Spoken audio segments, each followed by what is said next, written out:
ꯑꯩꯈꯣꯏꯒꯤ ꯍꯟꯗꯛ ꯂꯥꯛꯏꯕ ꯑꯣꯛꯇꯣꯕꯔ ꯃꯟꯁꯤꯒꯤ ꯀꯥꯔꯗ ꯔꯤꯗꯤꯡ ꯍꯥꯏꯐꯦꯠꯇꯪ ꯇꯧꯁꯦꯀꯣ ꯑꯣꯛꯇꯣꯕꯔ ꯃꯟꯒꯤ ꯀꯥꯔꯗ ꯔꯤꯗꯤꯡꯁꯦ ꯑꯩꯈꯣꯏꯒꯤ ꯉꯁꯤꯒꯤ ꯑꯣꯏꯅꯗꯤ ꯍꯥꯏꯗꯤ ꯏꯄꯣꯛ ꯅꯨꯃꯤꯠꯀꯤ ꯃꯇꯨꯡ ꯏꯟꯅ ꯑꯗꯨꯃꯥꯏꯅ ꯇꯧꯔꯁꯦꯀꯣ ꯍꯥꯏꯗꯤ ꯅꯣꯡꯃꯥꯏꯖꯤꯡ ꯅꯤꯡꯊꯧꯀꯥꯕ ꯂꯩꯕꯥꯛꯄꯣꯛꯄ ꯍꯥꯏꯅ ꯑꯗꯨꯃꯥꯏꯅ ꯈꯥꯏꯗꯣꯛꯑꯒ ꯌꯦꯡꯉꯁꯦꯀꯣ ꯍꯥꯏꯗꯤ ꯂꯥꯛꯇꯣꯔꯤꯕ ꯃꯟꯁꯦ ꯑꯩꯈꯣꯏꯒꯤ ꯆꯪꯉꯛꯏꯕ ꯊꯥꯁꯦ ꯁꯤꯒꯤ ꯃꯇꯥꯡꯗꯀꯣ ꯑꯗꯨꯒ ꯑꯃꯅ ꯑꯩꯈꯣꯏꯒꯤ ꯄꯔꯁꯅꯦꯜ ꯀꯟꯁꯜꯇꯦꯁꯟꯁꯀꯨꯝꯕꯒꯤ ꯑꯣꯏꯅ ꯍꯥꯏꯔꯒꯗꯤ ꯑꯣꯐꯂꯥꯏꯟ ꯀꯟꯁꯜꯇꯦꯁꯟ ꯌꯨꯝꯗ ꯂꯥꯛꯑꯒ ꯌꯦꯡꯕꯤꯕ ꯌꯥꯒꯅꯤꯀꯣ ꯇꯥꯡ 10ꯒ 3 ꯑꯗꯥꯏꯗꯒꯤꯀꯣ 13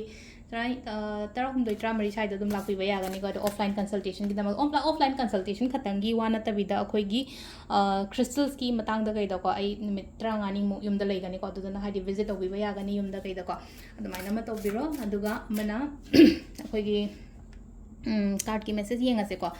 ꯑꯗꯣ ꯀꯃꯦꯟꯇ ꯀꯩꯗ ꯂꯩꯅꯀꯣ ꯑꯩꯒꯤ ꯋꯤशꯦꯁ ꯃꯌꯥꯝꯗꯣ ꯍꯥꯏꯗꯤ ꯏꯕꯤꯔꯝꯃꯣ ꯁꯨꯝ ꯍꯥꯏꯗꯤ ꯏꯕ ꯃꯇꯝꯗ ꯁꯨꯝ ꯑꯐꯔꯃꯦꯁꯟꯁꯅꯦꯀꯣ ꯑꯗꯨꯁꯨ ꯍꯥꯏꯗꯤ ꯄꯣꯖꯤꯇꯤቭ ꯑꯐꯔꯃꯦꯁꯟꯁ ꯑꯃꯅꯤꯅꯀꯣ ꯍꯥꯏꯗꯤ ꯑꯩꯅ ꯄꯥꯝꯃꯤ ꯄꯣꯠꯇꯣ ꯐꯪꯉꯦ ꯌꯥꯔꯦ ꯑꯣꯏꯔꯦ ꯍꯥꯏꯕꯒꯤ ꯀꯩꯅꯣꯗ ꯍꯥꯏꯇꯥꯔꯦ ꯑꯩꯈꯣꯏꯅ ꯍꯥꯏꯗꯤ ꯅꯨꯡꯇꯤꯒꯤ ꯏꯕ ꯉꯝꯗ꯭ꯔꯒꯁꯨ ꯍꯥꯏꯗꯤ ꯀꯃꯦꯟꯇ ꯏꯔꯝꯕꯗꯤ ꯌꯥꯏꯅꯀꯣ ꯍꯥꯏꯗꯤ ꯑꯩꯗꯣ ꯅꯥꯕ ꯐꯔꯦ ꯊꯕꯛ ꯐꯪꯉꯦ ꯅꯠꯇ꯭ꯔꯒ ꯍꯥꯏꯗꯤ ꯌꯥꯝꯅ ꯁ꯭ꯇꯦꯕꯜ ꯑꯣꯏꯔꯦ ꯃꯥꯏꯟꯁꯦ ꯈꯣꯠꯂꯦ ꯍꯥꯏꯕꯅꯆꯤꯡꯕꯀꯣ ꯃꯤꯒꯤ ꯋꯤशꯦꯁ ꯇꯣꯡꯉꯥꯜꯂꯦ ꯃꯤꯒꯤ ꯑꯄꯥꯝꯕ ꯂꯣꯏꯅꯃꯛ ꯇꯣꯡꯉꯥꯜꯂꯦꯀꯣ ꯑꯗꯨꯗꯨꯅ ꯑꯗꯨꯃꯥꯏꯅ ꯇꯧꯔꯒꯀꯣ ꯑꯍꯥꯟꯕꯗ ꯑꯩꯈꯣꯏꯒꯤ ꯀꯩꯅꯣ ꯌꯦꯡꯉꯁꯦꯀꯣ ꯍꯥꯏꯗꯤ ꯅꯣꯡꯃꯥꯏꯖꯤꯡꯒꯤ ꯑꯣꯏꯅ ꯍꯥꯏꯇꯥꯔꯦꯀꯣ ꯂꯥꯛꯇꯣꯔꯤꯕ ꯃꯟꯁꯦ ꯀꯃꯥꯏꯅ ꯂꯩꯒꯗꯒꯦꯀꯣ ꯍꯥꯏꯗꯤ ꯄꯔꯁꯅꯦꯜ ꯂꯥꯏꯐ ꯑꯩꯒꯤ ꯊꯕꯛ ꯏꯪꯈꯥꯡ ꯀꯣ ꯀꯔꯝꯕ ꯃꯑꯣꯡꯗ ꯂꯩꯒꯗꯒꯦ ꯍꯥꯏꯕꯗꯣ ꯁꯤ ꯂꯩꯅꯀꯣ sida ani katang lok thoye card se ko hadi personal life and thaba inkhang ke haitare ko personal life se yamna shanti da leigani ko handaki oina haragadi ko nomajing pokpa ngai gi oina haragadi personal life se yam shanti da leigani yamna peaceful oiba momong da leiri ko adu hadi ai gi apamba aningba mayam to tapna phongdo keno tobiyo ko hadi follow tawba se gi pot mayam se ko aigi aduga amana relationship kari class dum smoothly chatpa oina oiri ko adu sum meditate kumba tawba khopa gi mawong da malai sin pi sigi mamai ji ko hadi shanti da leiba gi mawong da leitra hadi ingna chikna wakhan se yamna kam oina ko wa yam ka hena ngangunu ko handaki sum leina ko hadi tumina dum leiba do aigi leibam thokpa aigi tawbum thokpa nombam thokpa hairasine ko mingonda yam ka hena haiba khotpagi darkar oide ko sileise ko aduga sileina ko aina khalliba poto tawo hadi sise aina khallise chumme yani phani haina khallaga ko ado hadi personal life se yamna peaceful oiba mongda lei ko aduga amana aigi thaba inkhang gi kai gi matang da haira agadi kamaina no hai kan sida ko mateng yamna lakani ko mingmi gi mateng harasine ko hadi 2 of cups like 2 of cups se hai tare ko pullaga thabak tawmina ba khotmina ba harasine ko business makta taraga su kana ba phangbodo aiga thabak tawminari ba mi na harasine ko hadi business tawune khale business a partnership dai ngasai aina pot lawriba mi aina mu yoliba mi adum mayam du dagi engonda kana ba phangba ma lere aduga already employee oiba khotba harasine ko masagi oina thabak hadi mi makhada thabak tawe hadi office ko ma thabak tawe haragadi manasu aigi mathak thongboduna ai bu chanbi ba khotpi ba ko aduma lere aduga aisina hadi mathak thongba mi ne na khalase adu ngasai aigi staff ngai do yam phajana hai tare ko cooperative oiba khopa adumai toroga laiba hadi ani makta kana ba oiba do hadi mutual benefits ko amagi su kana ba aigi su kana ba adumai toroga lai ko sisna ado oracle ka taina kari guidance la ke haibado adu masai pe di ngase ko oracle gi message na kari haina pora ige haibado ko energetic yam oigani ko handagi thase pura hadi thabak tawu matam do hai tare ko sidi kaino akhoi gi post ki wear ma'am hai tare current kaino thok do ma adumaina oina oiri ko sida leina ko yamna energies leina thabak tawgani ko ado sida lei ko ayada pan su dum lakani ko lako silese ko hadi ani kalok ko obstacles leigani ko obstacles leiraga su hadi ngasai gi obstacles ma'am do lalaga thabak kaino tawba ngam gani bodum hadi obstacles leigani hadi kaino le ching man lai hadi obstacles em maron da de ko ching je obstacles leiraga so dum chat khiba oina oibudo smoothly dum chat khini ba chatpa budi ado sisina khoi gi aham bagi ko hadi nomajing pokpa ngai gi oina oire ko mathangi ningthau ka ba pokpa ngai gi amu yeng minarase ko hadi ningthau ka ba pokpa gi na kari la ke ha ba do ha pe minarase mu next kisi na ko akhoi gi Monday pokpa ngai gi oina ko Monday pokpa ngai gi oina kari guide lege ha ba to ko silere ko ahamba aigi personal life ko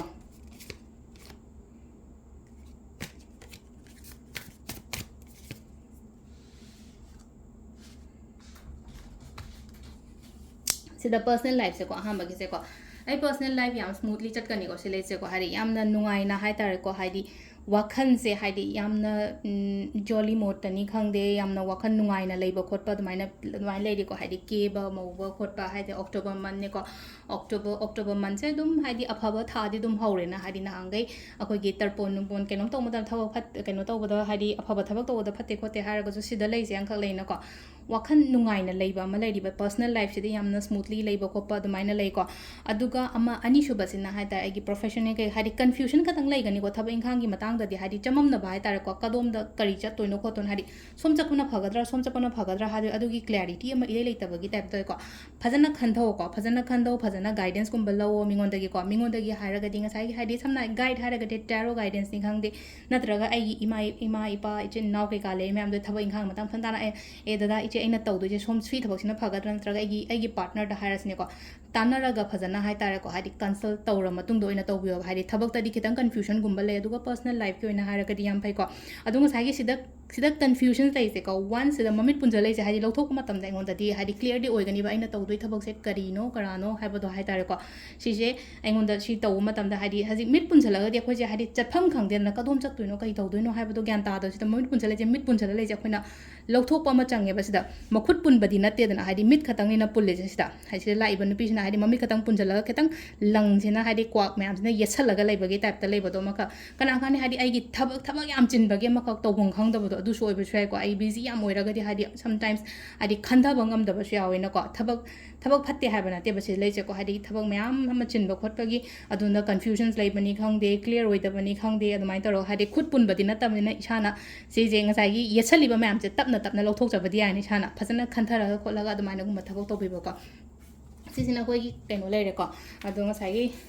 oracle ka taina mu kari guide ta ke ha ba do adu ha pe mu yenga se ko se lai se ko message ama lai ko sida message se hadi good news kumba kai gumba ya oi ba ya ko silai se ko hadi aham ba lai se ko message kumba ma lai yam na motivated oyo ko keno to give up to go no hai ta sida never give up na lai se ko never give up aduga hiding ngasai gi keyword haragadi motivation se na highlight ko sile ko hanganoba hadi ninghan na nga silent na sida hadi confusion ke kam yama legre thabak suda hadi confusion clarity ama poraga ai phajana tawam leibe aduga amuk personal life ki kai gi matang daga haraga so ko fedal aga message ama like ko dun hadi pau nungai ba gumba kai gumba dumaina khoin expect to boya ba aduga amana give up to ba ya de ko hadi chai tan da ai ngamni na khallaga dumaina gumba to bi ba ko sisina akhoi gi ningthoka ba numit ki leire ko mathang gi amu leba popo gi amu yeminarase mathang gi sina ko leba popo numit ki ko leba popo numit ki card se ke la ke ha ba do ko kwai aham bada sumaina le ko hadi personal life ki matangi oina sila e aham ba card ko aduga akoi gi kaino haraga di ko akoi gi kaino kari career gi matang dana ko hadi si card sila e ko sila re ko hadi card ani khak sida le re aham bagina personal life second gi kaino se ai tar ko second gi sina koina thabing khang gi kai gi matang do ko hadi personal life ta pudi dum phajana had nina ta na leire ko aduga thabing khang dana khara leina ko hadi yet pa khot pa gum ba leiba do ma ka kadai dano ma ai se stuck toroga leiba dong tore ko sida leise ko ado stuck toroga leise tholak pa yai ko sida yam ka hana khanjan gana overthinking gum ba to do ma ka sum leina ko thabo se koina torog ma tam da hadi oirak di yarak di negative thoughts natraga hadi past sum negative oina sum thoki ba khot ki ba ma ma haras ne ko sum aina khalli baduga hadi oithorok ko khotorok ko se ga hadi chana draga di hadi dum phatta ba khalak pado oi be ai na ko samna ha ba ai keno ma thabak taw je mayam sin hai je thabak taw hong la khong khangan da ba haras ne ko dum yet pa ga khot pa ga admai tor ko mayam chang na yet pa gi type tam tawri ba silai jo hadi adu imungi kari gi oina haraga di imung da di yam phajana di leijaba hai taraga gi personal life ta di adum stable oina leijaba ko kaisu thodo ko problem leitaba aduga ai gi thab inkhang gi matang da haraga na leina ko mayam thina hadi cha gi tawbodo ma khak tawri se adi se leijen mi je phamaga le mathak se da mas kai uchek oyam am paishalaga hadi kwak no mayam da tension jam na pi bodo oina oibodo se leina ko aina tawri ba thabak ai gi profession se da mayam chang na yesan ba khochan ba yengjan ba adum mayam ma tawbo khopa lei ko se leise ko adu se da leina ko luktharaga sukhtharaga leide surupadi hadi you have to face that situations ne basi lai jang ko face to do gi poto hai tar ko hadi kamaina sort out to ga ge kamaina face to ga ge hadi mina nam da han da ba mina ngam han da ba ko lan da ban har sene ko sida ado wakhan da su leina ko thol over si dei ko phatta ba sum khal le ga di hadi phatta ba to ina attract tor ko do ko gi life ta ya adra ga di amuka haira ga di amuka moi sing se yingjil adi moi sing jina amu engon da amuka cha ge tor adi kaina do maina khan da bi dai tar ko maina keno to jajin da ai su strong oi da ba ya de ko haina khalaga ko adu do keno le ko sisina ko gi card amagi message lai re ado oracle card taina amu kari guidance ta ke hai ba to yeng se ko achievement ama lai ko silai che ko achievement hairaga di aina ningi ba aina pami ba poto phangba oina oire ko aduga amana hadi flow da chatlo dum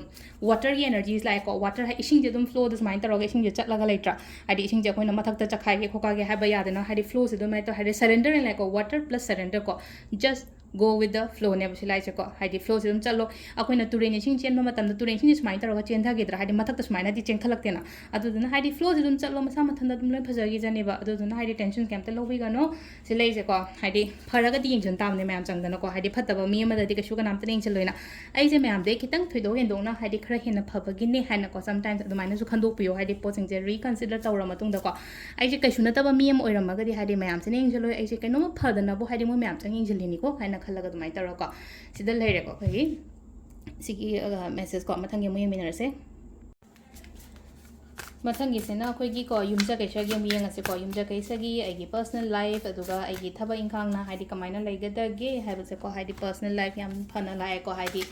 yamna nungai ba positive energy sama lai ko ham ba gi se aduduna October month se aingonda yamna phani haina damaina khan be yai ko ham ba gi personal life se ko ani shuba ko ani shuba dana egi career gi kai gi matang da hadi career thaba ingkhang job kari krasi mayam se ko hadi nga sai gi job career haraga job khatang adamaina su lai tre ko ado first live keno sai tare ko egi personal life yam phajana hadi ko personal life yam nungai na layo haina pi ko sida lots of positivity positive thoughts positive energies ko ata hadi problems sai ramba ko lamba hai tare ko egi personal oiba problems mayam to loina lei ho ba hai tare ko numit ne selai je ko numit ki mangan je yam phajana nga lagadi amamba arak pa leiba mayam to loina mangi na ko mami ta te na ka numit thok tragadi mamjan na ba khochana ba nga sai nongmong ba matam da na traga lechin tha matam da pungma mami dana sheri numit ne lai numit chela ma ta kachin ko ya phawol loina ngan ba do dumai taraga mai khan bi be ko problems sai ramaga su leina ko problems so mahi lang tho chat kini na khan bi yo hadi shi leje ko aduna aham bagi personal life ko na hadi lots of happiness success positivity gumba dumai lai ko aduga career gi matang se hai tare ko career gi matang se ai anoba thaba ingkhang to bu khopa kana gani ko anoba thaba ingkhang to bu su kana gani aduga han leirami ba thabak tu dagi hena su phana su du mai lak po oiri ko se lai se ado isha da su yamna ko energy sai tare ko haidi yamna energetic oina thaba ingkhang to ba adugi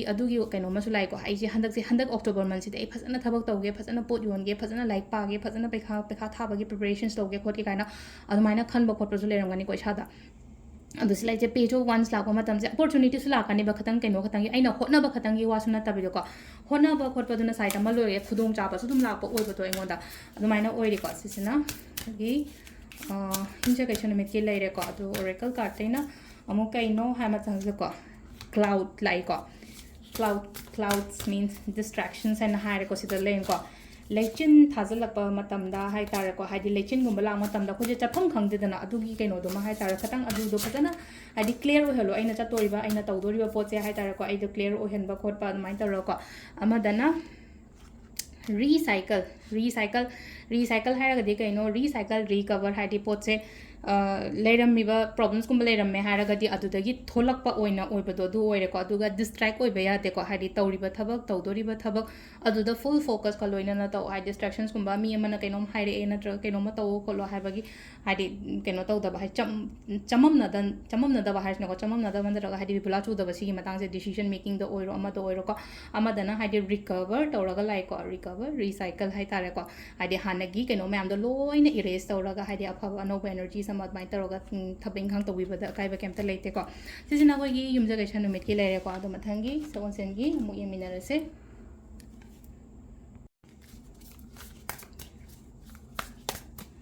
mathangi sena ko sagon sen mit ki ko sagon sen mit ki agi personal life amma leire antuka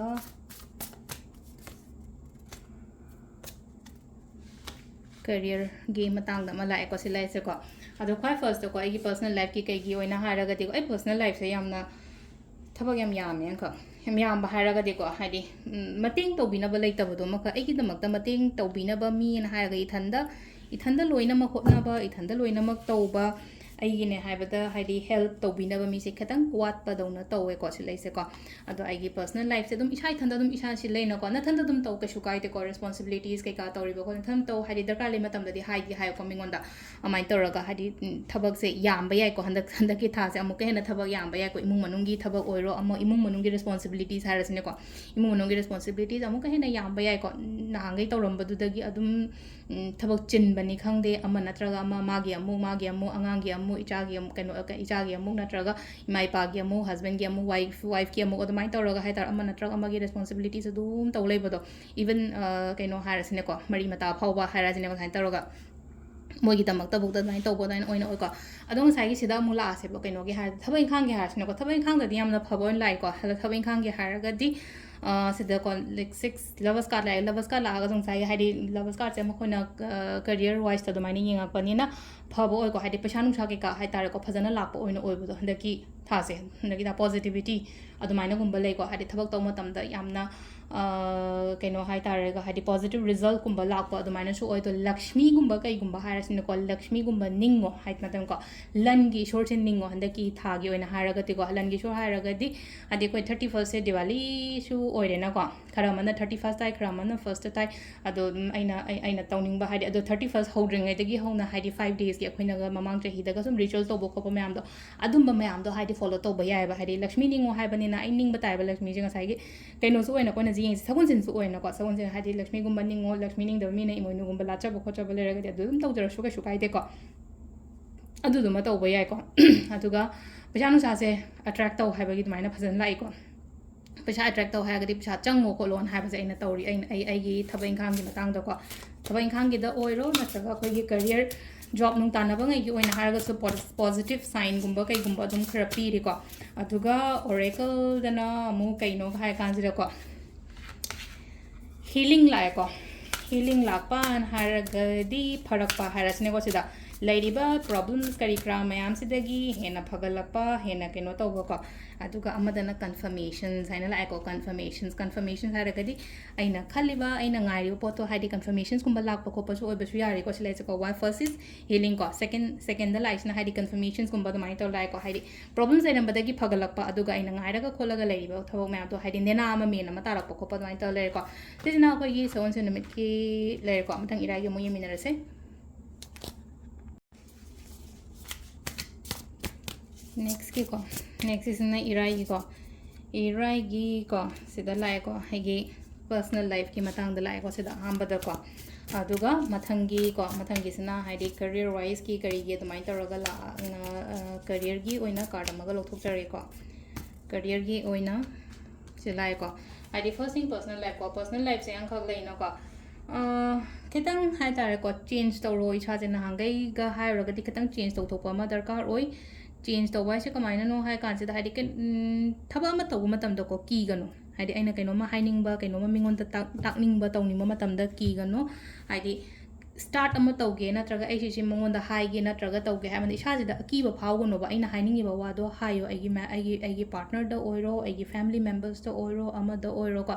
अदुगा अमाना अमुसिलाय को हाइदि spiritual transformations अमा जो हाइदि बसिदा को spiritual transformations हाइना हाइरगदि सिदा लैसे को लाई निंगबा हारसिने को हाइदि सोरगुंबा निंगबियो हंदकी थासे यामना को हाइदि निंगबा मतमदा अइंगोंदा change गुंबा लापा high तारे को फजना अहोंबगुंबा लापो खोपा दमाइ तरोगा लाई को सिलाइसे को अदो पूरा सिसिना अखोइगी अहांबगी पर्सनल लाइफ से को डेथ रिबर्थ हाइबनेबा हाइदि पोट म्याम दो हाइ तारे को हाना नुंगाइतबा थौदो करी क्रा आइगी लाइफ ता म्याम अमा थोएना खलासेबा इनौ नौ नमु रिबर्थ ने मसलाइ चो अमु हौरोबा मकोक तगी हौबा हाइ तारे को एवरीथिंग लोइना फिनिश होइरगदि अमु जीरो दगी हौइना खोइसे हाइदि तब थब अमा तोमा तमदा लोइना मग रिलेशनशिप तगी करी दे करा दगी लोइना एवरीथिंग फिनिश होइरगदि अमु हाइ तारे दुदा लोइबा नतेना लाइफ से अमुका हौबा मा अमु दरकार होइना हाइदि rebirth just start from the zero ne bang tasengna haira kanda ko relationship kari kra daga leina ko haji loina ma en oigre na khalagadi en oiragadi haji this matam khara piyo duga amu ai nong nong start obu khopa yai ko sisina koi gi personal life ki matang da leire ko duga ama professional life ki kai gi matang thab engkhang gi da haira kadi traveling gumba kai gumba dumaina khatang leiba yai keno tawbo ko haji job ki kai gi matang gi traveling gumba chathok jing gumba leiba khopa dumai le thabak yamgani thau yamgani responsibilities yamgani ko office ki thabak haira ga su ko office ki thabak yam chinba khotpa hai tara ko isai थंदा अमगिसु नंगनबा Damai तरो हाइदि पोटलुम से burden ma'am से high तारे को work burden याम लेगनी को हंदकी थासे को हाइदि sales तगा हाइसिन को pot योन बमी होय तारगो हाइदि एंगोंद burden याम लेबदो अदुदुना फसना खंधरा खोलगा थबा इंखांग तोबियो को अदु फदि फै बर्डन लेबा हाइसे हाइदि थबक यामगा पैसा हेना लाथोइदना अदुदुना हाइदि थबक इंखांग यामो खोलो हाइना नाइन तर पिरि को अदुगा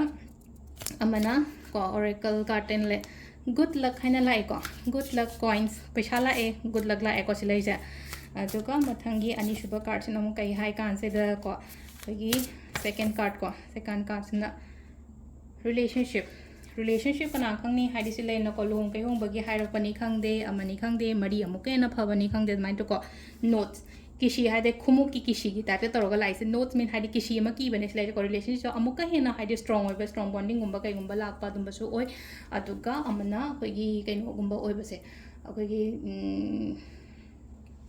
किसी की बाय अखोना लुहोंग मतमदु किसी की ना अखोना दान तव मतमदा हाइदे केनोमा पीदना खोतना अदुम नोट्स म लेको रिलेशनशिप ता नोट्स की बा म नत्रगा हाना लेरमेबा रिलेशनशिप दुदा अमुका हेना फबा अमुको से लेरे खोगी को कार्ड मेसेज से मथंगी अमु यमिनर से मथंगी सिना को लास्ट की थांग नुमित के हाइपे येंगा से को थांग नुमित की कार्ड के मेसेज ना करी हाइरेगे दुदो हाइपे येंगा से थांग नुमित की को कोई फर्स्ट दा आंबा एगी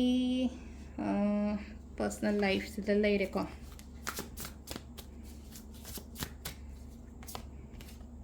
duga professional life se lei ko personal life se khatang khara ne khangra kaino to boi type to ko khatang nuai ta bo ko ta bo dumai lai ko se lei se aina sum thoning da ba thok do kum ba dumai ne khatang thok po ko pa dum bagi mong de lei ko se lei se ko tu den hai di personal life se khara section bi handa ki thag yoina hara ga di ko section lo mi loina ba do oiro ama do oiro ko especially hai di thabak ki na ta ba personal life ki matang da hara ko mi loina ba da mi ngon da yam ka hena trust to go no hai di trust to matam da ingon da khudong thi ba oina oi ba do hai di mi makta hai de una se khona se kaina hai matam da ko if aina yam na thaja ba mi oi ta gre chatlo unaba khona ba do ko natabi da ko hai di chatta ba ingon da sum can ningjing mangjing na ba le ra ga du gi poto ma to bi da ba hai tar ko ado personal life se ma khatang hai tower like ko tower se khatang akoina खुदी थीबा गुम्बा दमाइना ओइना ओइगले को अदुदुना हादि खुदी थीबा से सिदि guidance इना को अखोइना लाइस ते को tarot तो इसिदे अदो गाइडेंस इना हादि सेक्शन बताइना चथोको तोपदा ओइरो अमदो चथोपदा स्पेशली हाइ तार को आइना चथोको तो मतमदा लाइटिन खोरमगा चटपनी खंगदे अमनी खंगदे दमाइना गुम्बा तोबिबा सिजना पर्सनल लाइफ लेरे प्रोफेशनल लाइफ तना प्रोफेशनल लाइफ तना मु लेना को सेलिब्रेशंस गुम्बा कई गुम्बा दमाइ लाइ को अदो सेलिब्रेशंस गुम्बा हाइ आउट ते आंबा खोटपा तौरुबा थबा इंखांगदा मंगोल ओइबनी खंगदे अमनी खंगदे यामना पॉजिटिव एनर्जीज पॉजिटिव एटीट्यूड अमा करी अमा लाइ को सिलाइसे अनीसुबा कार्ड से अदो अनीसुबा कार्ड के हरी आइगी थबक की कई हारगदी हरी मीगा पुन्ना थबक तौमिनबसु काने को हरी पार्टनरशिप ता कईदा हरी मी अनी हुम पुल्लगा थबक तौबदा काइबा केमता लेते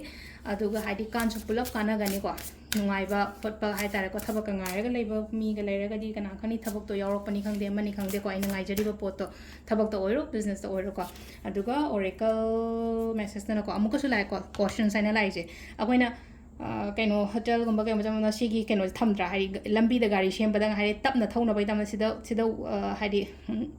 वर्क ऑन प्रोग्रेस लेबनी खंगदे मनी खंगदे लंबी सेमी फजना चेक्शन चटनबगीदमक सुंगाइको अगर मथकी लाइको अकोंब सुंगाइ से चेक्शलो हंदकी थासे खरा चेक्शलो चथो खोटोप मतमदको चथो खोटोपद ओइरो मी लोइनबदो ओइरो अमद ओइरो खतंग चेक्शन बिबको अदुगा